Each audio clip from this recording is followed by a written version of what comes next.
Achax Gaming and I are going to be VOD reviewing one of my own matches at the immortal level and discussing how I approached certain scenarios, why I did certain things, and what I should have done better. Make sure to check out his channel, which is linked in the description. Yeah, so there's really not that much to say there, guys, because as you might have, well, as you probably don't know, Broons is an immortal player, so the gameplay is going to be pretty high. And one thing that I do want to point out too is that something that other players might not have done is when Broons is fighting the Sova here, he gets the dink, then he just backs off. Like, he doesn't try to finish the fight. A lot of people will try to get over aggressive and finish it out when, you know, playing off your team and playing the angles is can be a lot better in the long run. And the thing too that people don't often consider when they have like the frag right in front of them and they know they can get it is that it might actually be easier, you know, in the long term to just wait for it to come to you, especially if you have that spike down and they do need to push you eventually. There are two things that Broons did that I think are really good ideas that I want to break down before we continue with the round. The first one is back here almost. We're talking about the stuns. One thing that he does, as you'll see in a couple seconds, is he shoots that stun through the door. And this is something that you want to be thinking about as a potential use because it's going to catch people off guard, open the door, and you don't have to be right next to the door, so you can get a long sight line on an angle, which is not what he does there, but it's super good if you decide to do that. You can also stun them as well. And then the second thing is that Broons uses a peek denial sort of stun where he shoots the stun towards drop to stop someone from peeking so that he can peek the left side and find that frag, which is also a really good use for Neon. Yeah, another thing about opening the door is that when you shoot the stun through it, it's not like the TP on bind where it makes a different noise if a gun or an ability goes through it. It makes the same door opening noise, so people don't know if anybody actually went through it. Yeah, and amidst all that chaos that was happening in A main, it's common for someone to slip through the door. So by me opening it and making that noise, it takes some eyes off of the A main push. Okay, go B. I think it's absolutely fascinating how you're putting yourself in, but like you're intentionally sandwiching yourself every round. Crazy.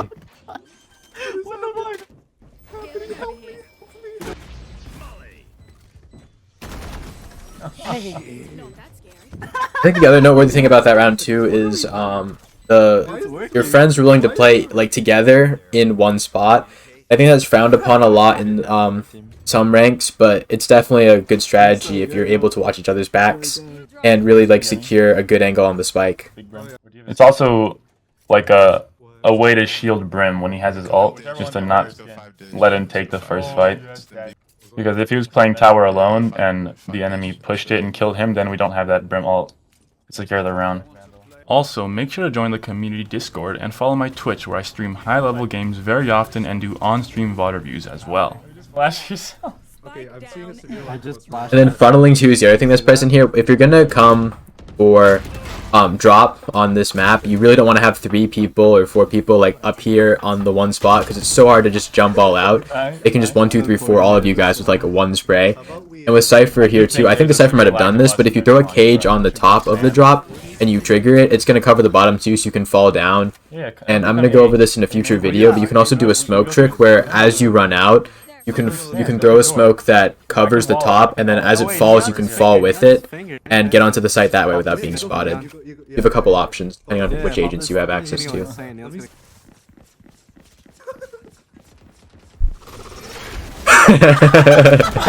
Okay. Immortal, ladies and gentlemen, this is where it's at. It's just hard to get good in anything when you're like super like intent on winning the whole time. Like if you don't know how to have fun, you're just not gonna you're gonna burn out before you ever get to the point of being good. Yeah. Like an underrated part of getting better and ranking up is not getting mad. Because if you get mad, you're just gonna get tilted and you're gonna play worse. And once I stopped getting mad, like recently, I started playing a lot better, and I'm averaging like 20 kills a game. Absolutely. Just yeah, like when I lose 13-0, I might be frustrated in how we're playing, how my aim is, how I'm performing, but I'm not gonna let that bring me down the next game. Absolutely, and the ability to like reset, like, you know, if you're a basketball player, every shot you take, you reset after whether you miss or make it. So you go into every single shot with the exact same state, and you're not thrown off by your previous ones. Don't let your previous losses make you lose in the future. an underrated part, building off what Brune said, of being like at a higher level too, is you see these guys who are going and they're just trying different strats in this game. It's a little bit silly, like going around behind people like you would on Inferno, but that experimentation is what helps these players be on the cutting edge and get these breakthroughs and play in new and exciting ways that the opponents can't anticipate. And experimenting and messing around and having fun with the game is a great way to actually get that competitive edge as well. Like if you think about Grim, people knew to wall up, but he just messed around and he took it to the next level, and that's what makes him. It gives him a serious advantage. Yep, trying new things only opens the door to being better. Write that down. Yep, write that down, everyone. Get your journals out. And I played in a scrim with a few bronze, gold, plat players, and a lot of the strats I was calling, I took the IGL role for that match, for those few matches, and a few of the strats I called, a lot of them got like a negative outward reaction, saying like, why would you do that? That's so dumb. And they ended up working, and people just are not open to new ideas a lot of the time, which leads them to only knowing a few strats or knowing how to play a certain way and not unlocking their full potential. Which, continuing with that too, is also a lot of reason why you might have a lot of inconsistency. If you only have one style, there's so many styles out there that are just strong or weak against other styles, that if you just play with the same one against every different kind, you're going to have a lot of variation because, your style is just going to perform very well or very badly against different things, and you're not going to be able to adapt and change it so you can just consistently do good. Yeah, it's just like Pokemon. You can't use a fire type against everything, You have to switch it up according to what your opponent has. Great analogy. I love it. And another idea for you guys for Neon is just like the stun, just like the slow that Sage has when you pair the slow with the all of Brimstone, slows everyone down, they get hit by the Brimstone. You can do the same or similar thing with Neon Alls and with Neon stuns and Breach stuns as well. If you're sitting in this corner, you only have one place to peek from, and that's to your left. But as the Brimalt goes down, I realize I have some time, and I run to default or dice, whatever people want to call it, so I can peek both canteen and spawn at the same time.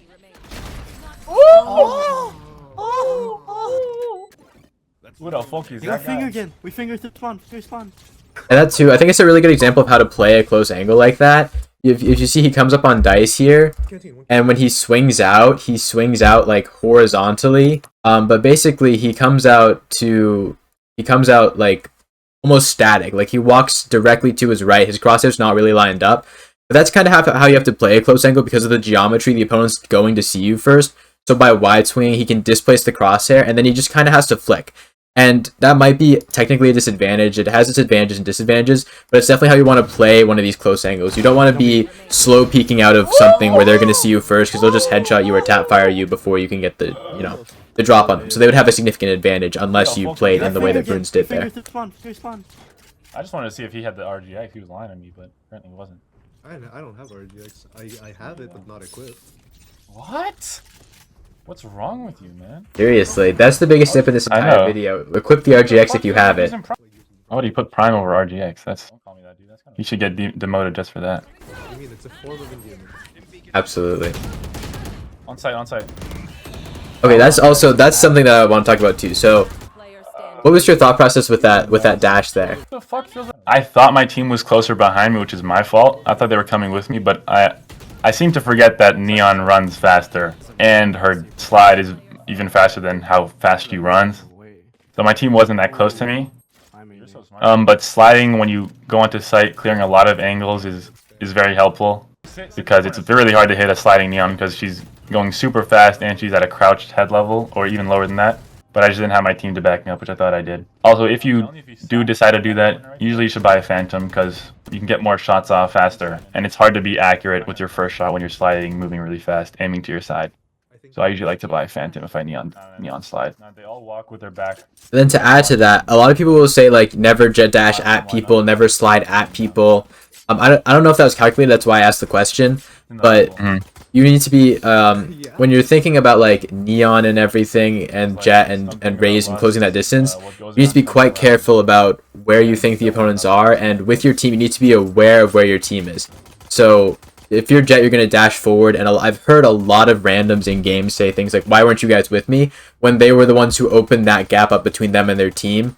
And you just need to be aware of when you're isolated when you're making decisions. That's all I have to say. Yeah. Jet dash into a smoke is to open space, not to have your team right behind you. It's to get eyes off of that choke point that you're coming out from to allow your team to funnel out and overwhelm the 1 or 2 enemies that might be on site.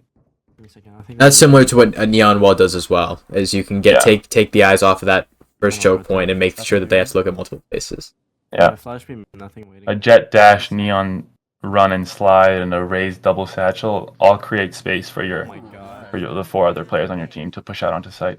That's something else you have to think about when you're a duelist. A lot of people think the duelist job is to frag, and like I guess technically it might be. That's literally in the description that Riot has, but in practice, the main job of a duelist is to open space and open entries. And if you're creating a situation where you're getting a 1-for-1 trade every round, even if you die and you don't get that entry, but your teammate does, and you open that space up, it's usually worth it. The whole point duelists have these movement abilities or flashes is because entering first onto site is so unbelievably difficult because you have so many angles to clear that if you didn't have flashes, it would be 12-0's defensive side every single half. But this is also, I brought this back because this is an excellent example of using geometry. So the angle that Broons is coming at here is quite like small, right? Like he's farther away, and so because of that, because he's farther away from that corner, he's going to see the opponent first, and that gives him a massive advantage when it comes to the fight. So that's why he's peeking so slowly and so far back, as opposed to before when I mentioned when you're close to an object, you want to swing out wide and then flick. When you're farther away than your opponent, you might want to slowly peek it, see them first, and then get that advantage. Yep. No. It may be hard to sort of understand the concept of it, but if you just go into a custom with one friend, put them really close to a corner, you go far away, you'll see what we mean. That's the principle all pros use. Anyone at a high rank, they understand that geometry and how to peak at a base level. There are some CS vets who just don't know how to play this shit. Yeah. I mean, that's a good point too. I think what the guy just said in the VOD that CS pros are falling off a little bit. Like they were good at the start of the game, but that knowledge becomes harder and harder as people become better at this game. Just transfer your raw aim into this and be good. Yeah, they don't know how to. It's just that means if it's easy, it's easier for other people too, right? You know? Yeah. He did bring up a good point that Valorant as a whole, on an aim, like if you're looking purely at the aim, it's easier, but that means it's easier for everyone. So it might, for me, for example, I was never that good at CSGO, but I'm very good at Valorant now. But somebody who was good at CSGO might have fallen under that line of how it's easier, and they might have gotten worse because everyone else got better. That's probably why I suck. That's really smart. that's good. Someone needs to do a video on that. I know that my peak rank was something like Master Guardian, something. Yeah, me too. My peak is MG1. And I was really bad. I don't know how that even happened, but coming over this game, the aim was noticeably easier. I think it has something to do with the angles being a little bit closer and the hitboxes being a little bit wider, and like the distance was usually a little bit closer. No, they didn't so yeah. Oh, you see my Gaben mousepad on my face cam? Yeah, I do actually, right under you. That's good. Yeah. Love it. The other thing you'll notice, guys, too, about the way that these guys are playing defense is they're playing an offsite defense, even after they got the spike down. So a lot of people will get really overambitious to like cover the spike once they get it down, and you need to realize when you need to let the spike go, let them get it back, because investing more is not going to bring you like more value than just letting them have it. Or when you just need to watch it and maybe use the spike almost as bait to get an advantage, kind of like how people did airdrops in PUBG. I'm pretty sure You definitely don't need to do that, but that's just one suggestion that you can use to take into account when you're playing with a spike down. I'm 19. Bruns, what do you think about Cypher in the current meta with him? Do you think he's fallen off more over time, or? Yeah. He was really good in 2020 and 2021. I think Chamber is better. Astra was a good. Oh my god. Not an exact substitute, but she was another. I think she's a controller or a sentinel. But now that she's nerfed, I don't know how much he'll come back. Cypher's always been like a decent agent. At this point in time, I don't think he's a top 1 right now. Salt in the wound. But given what happened last patch, I suppose also that could change at any second. Yeah, for sure. Yoru was so bad before, and they fixed him somehow. Yeah. Riot's good at balancing things. I'm always impressed by how good they are at balancing things. Fuck. Through. See, that wall too is exactly what I was talking about before with like the misdirection, where you know you can throw the wall and now Chamber doesn't know if he went to the right or if he's still on the left, and Broons uses that to his advantage by opening up with the peek, where if the Chamber was there, he could have caught him off guard. That's one of the things I thought was really helpful coming over from CS to this game was like opping. You have like 3 to 5 years more experience in it. You're obviously going to be better at it than most people. But the op in this game sucks. It's true. Ow, The op in this game is terrible compared to CS, guys. It's unbelievable. I can't even no-scope. I mean, I can in this game, but I don't like... I like in CS, you have accurate no-scopes, but this one, not so much. Yeah. I can show you, I had a nasty 1v3 chamber clutch with 2 quick scopes. That's awesome, dude. Yeah, I think it's in the same stream. Let's go. We'll have to visit it later. Yeah, I have one as well. I got, the other day, I had 2... Phoenix no scopes in a 1v3, which was awesome. No scopes? Yeah, dude. Yeah. Those are hard. People underestimate no scopes so much, though. The key is you have to stop moving for them to work. Yep. You can't, like a lot of people run in panic and they shoot it and they're like it's inaccurate, but really a lot of the times they are quite accurate if you just stand still. Yeah. I think that's a habit we have from CS:GO. Yeah, absolutely. You could actually no scope. Here it's a last ditch effort, but in CS:GO, if you're close and you don't think you're gonna hit the quick scope, you can just no scope.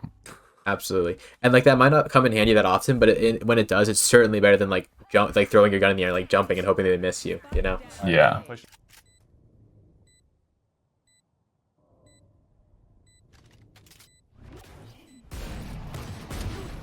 Oh, let's go. You got it, bro. Come on. I love that. That's the best thing ever. Oh my god. That's why I love chamber up because you can actually quick scope. So good. Quick scope is also underrated. Oh, we're pushing? Oh, let's go. You're not stimmied up. You're not stimmied up. Alright, wait for you. I feel like that dive too really takes into account like crosshair placement, because if someone's holding that angle and they're holding it like head level like a normal person, you sliding under that at that like kind of exact second would throw them off so much. Because then they can't aim properly for the head anymore. Yeah.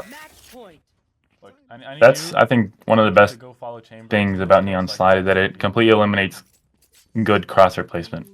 And at this level, almost every person has great crosshair placement. Yeah. This is one of those weird things where it might be more useful in Immortal than in like Bronze. Yeah. But I know, like, absolutely 50% of my eliminations are just crosshair placement plus reaction time equals headshot. So. Yeah, and my reaction time isn't even that good, and so I compensate by putting my crosshair a little bit further out from the angle. Yeah, same here. Mine's not. I think I'm like sitting at somewhere between 170 and 240.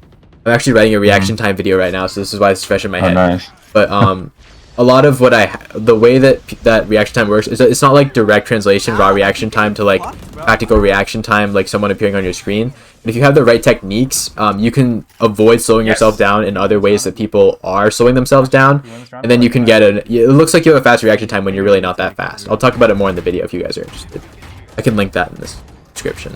Yeah, a lot of holding angles is being ready, not even having fast reaction time. But sometimes if you catch yourself looking at the mini map or thinking about next round or something, or even slouched back in your chair with your back against the backrest, you're gonna have slower reaction time than if you have your chest against your desk and you're really focusing on that angle. I think the best tip that I ever learned doing CS:GO was, or apart from don't be a loser, buy a diffuser, was that when you have the reaction time, you really need to, like, good posture is super important, right? For when you're playing. Yeah. It's unbelievable how much, and I don't understand why, but it just works. Yeah, I think it's quite literally like a psychological, or your muscles are tenser or something. Like, you learn that in medical school. It gives your body like a different like physical state, I think.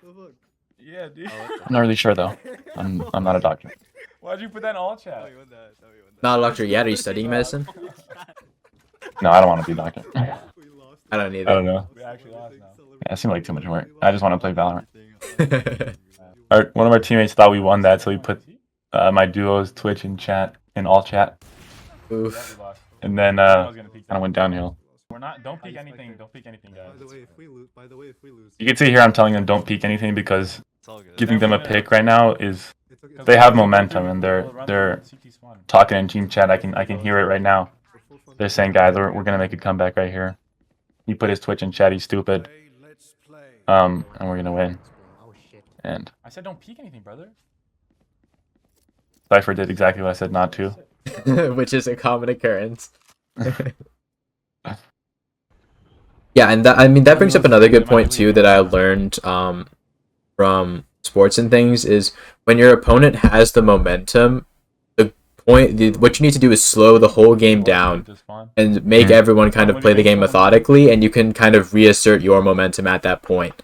Like, don't let them just keep running up the score because you're impatient. You want to try to stop them from doing the same thing that they've been doing to score points. I'm not sure if you can catch on the VOD here, but I tell my Brim and my Sky, both of them, to sit down and play on the arcade, not in tower. Because I want them to not die before our team rotates. Because I know there's some B main. And I'm going to assume that 2 of them arcade can get at least 1 or 2 frags and delay the enemy. But here, this guy does do just that. But oh, the timing. We get a bit unlucky. Yeah. The timing is brutal, man. That's tough. Yeah. Don't worry, we got it. The world is our oyster. You guys can see here, I have the default Vandal. So if you want to help me and get me some skins, subscribe to my YouTube and my Twitch. I have a knife and a Phantom. That's it. I got some dude named. Hey, I you need a Vandal. I was sick. gotta get the whole set, right? Skins equal wins, man. A lot of times, just because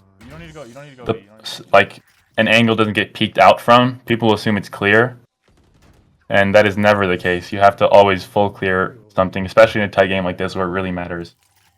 And I did it, and I even called out. I told my team he still might be here. I don't know if you can go back and see that, but I did call out he still might be behind the box. Yeah, I can try. Yeah. And the other thing too, to complement what Broons is saying, is what you'll see in a lot of high level games that you don't see in a lot of medium or low level games is players will hold the angle even when they don't see someone immediately. So they'll just wait and see if someone's gonna like peek out in a couple seconds. So a lot of people will like peek out on peek, peek out on peek. And so if they catch them when they're doing that, it's usually it's important to clear angles that way. Basically, Yeah. you want to be careful when you're being methodical. Canteen. Like, you see how he's holding the angle for a couple seconds? He's not just, oh, there's no one there, move right along. He's waiting to see if someone shows up. Did you have fun? Are you having fun? No, I'm losing. Never What'd I say? fun if you're you said if someone, are you having fun? You went, no, I'm losing. Yeah. But you can see I'm still not getting mad. I'm not losing my temper, even though we lost what was this, a 10-5 lead, 9-5 lead. I'm still not getting that mad. I am a competitive person, but I'm not gonna lose my shit over a video game. It's actually being a competitive person that should help you not lose, because, you know, understand that there's more to it than one battle, right? There's more games. And that, you know, if you want to be the best competitor that you can, you're gonna stay calm. Definitely. In almost, you know, in most situations, that's the best thing to do. There's a saying, I don't know what the exact percentages are, but there's something like you'll win 40% of your games no matter what, you'll lose 40% of your games no matter what, and you make a difference in 20% of those games. And so you could bottom frag, win 13-0, you could top frag, lose 0-13. But there's some games where what you do actually matters, and your clutches actually matter, and your teamwork matters. And so that's why you should always just try your best, because you never know what's going to happen. That's too what I also think about that in relevance to like smurfing. A lot of people will say Smurfs are like the reason that I can't rank up.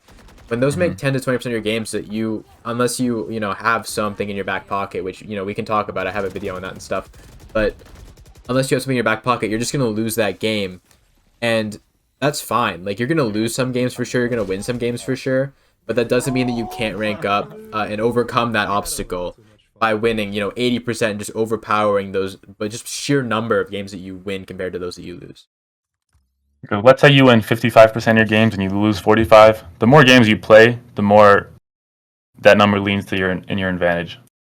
So you'll just keep ranking up if you keep playing. Absolutely. Ranking up is a proportion. It's not like you win every game in a row. I feel like CSGO was kind of like that, where you need like a series almost to get out. But in Valorant, certainly, it's if you win 60% of your games, 70%, 80% of your games, you're on your way to ranking up. Back B. Yep. If you're at a plat skill level, I guarantee you can get immortal if you just play enough. If you're truly at a plat 2 or 3 skill level, you can get immortal if you just play a lot. But you'll have to play a lot. And I don't think you should do it because it's not going to be healthy. But you can. I mean, yeah, this was a really good game. I feel like we didn't necessarily go over Neon so much as we went over literally everything else. Neon and Jet are the 2 best space creating agents because they both have a movement ability and a vision blocking ability. So Jet, you can smoke and then dash into it, and Neon, you can wall and run and slide past it. And you can, with Neon, you can run on the left side of the wall, right side, or in between the 2 walls. And so your teammate, the enemies, will have a hard time figuring out where you are and where to aim. So that's a good. Personally, I can't entry for the life of me if I'm not Jet or Neon. I cannot do it, or Raze. So other than that, I play Chamber, I play KO a little bit, but the only way you can get me to entry, I can't lurk, I can't entry, I suck at all those, and I understand that I do, and I don't do them because of that. And the only time I will entry, as you've seen in this game, is when I'm playing Neon or Jet. So I play to my strengths. I understand that I love to clutch. If you ask me who do you want on my team to be in a clutch, I'll say me every day of the week. I love clutching. I understand that I can clutch, and that I'm good enough to clutch against any skill level players, and that's what doesn't hinder me from doing so. Yeah, it's definitely important too. This doesn't mean that Broons will never ever lurk or anything off of one of a different agent or entry off a different agent. But you want to be, apart from trying new things out, also good. There's a healthy balance where you don't want to be doing things that you know that you're bad at in competition. A lot of people just don't play unrated, don't use deathmatch. But those are really good places to experiment and learn things that you know that you're bad at and bring them to a better level, rather than letting them the bad things you're bad at drag down your actual competitive rank. That's pretty much all I have to say for this video. Yeah, same. It was a good game. You guys got a treat watching some Immortal gameplay for sure. This is good. I'm enjoying it at least. Yeah, it's also a learning experience for me because watching back your own VODs is one of the best things you can do to learn, because it's a completely different experience from playing. It's hard to tell what you're doing wrong through your own eyes, but when you watch it again, it's like, oh my gosh, I suck. That's what I think every time I see it. Then I get to those, fix those, move along to the next set of mistakes. That's improvement right there. It was a pleasure to make this video with Achax Gaming, and make sure to subscribe to his YouTube channel and join his Discord server. Both will be linked in the description.